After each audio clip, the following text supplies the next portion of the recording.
Ba- Ano ang masasabi ninyo sa recent na WR numero about sa um, preference for the next year, not next year but the 2028 presidential elections?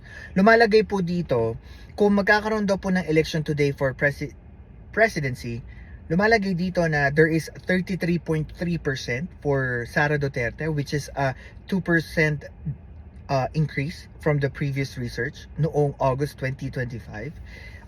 Pumapangalawa po si Senator Raffy Tulfo na may 13.4% na nagkaroon ng increase of 3% from the previous research. Sumunod naman po si Vice President Leni Robredo na may 13%, Bongo na may 4%, Robin Padilla na may 3.3%, Grace Poe na may 3.3%, Risa Ontiveros na may 2.4%, Bam Aquino, Kiko Pangilinan, Martin Romualdez, Benjamin Magalong, John Vic Remulla, at hindi pa sigurado ng mga voters, which is a total of 22.2%. Para sa akin, first, let's talk about Sara Duterte. Sa ngayon, unang-una, in a general perspective, etong research na to ay sobra pang maaga para mag-predict kung ano po talaga ang mangyayari for 2 years from now. Kasi there's a lot of things that can happen na pwedeng mag-sway towards or away from the president's coalition party.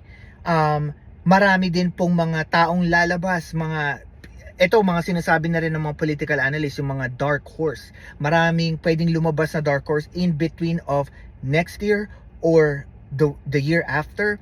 So, marami pang kapanabik na mga pangyari na pwede pang mangyari. So, for me, yes, Sara Duterte would be matunog, pero maganda rin po natin pag-usapan that marami pa rin talagang mga hindi pa siguradong mga botante kung sino iboboto nila. Even there's already names na ibinigay sa mga respondent, which is ang laki, 22.2%.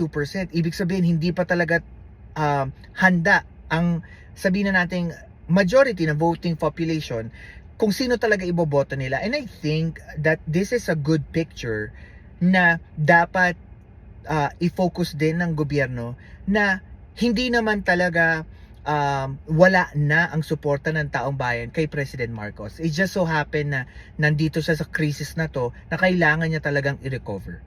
'Di ba? So, guys, what do you think about it? Comment down below.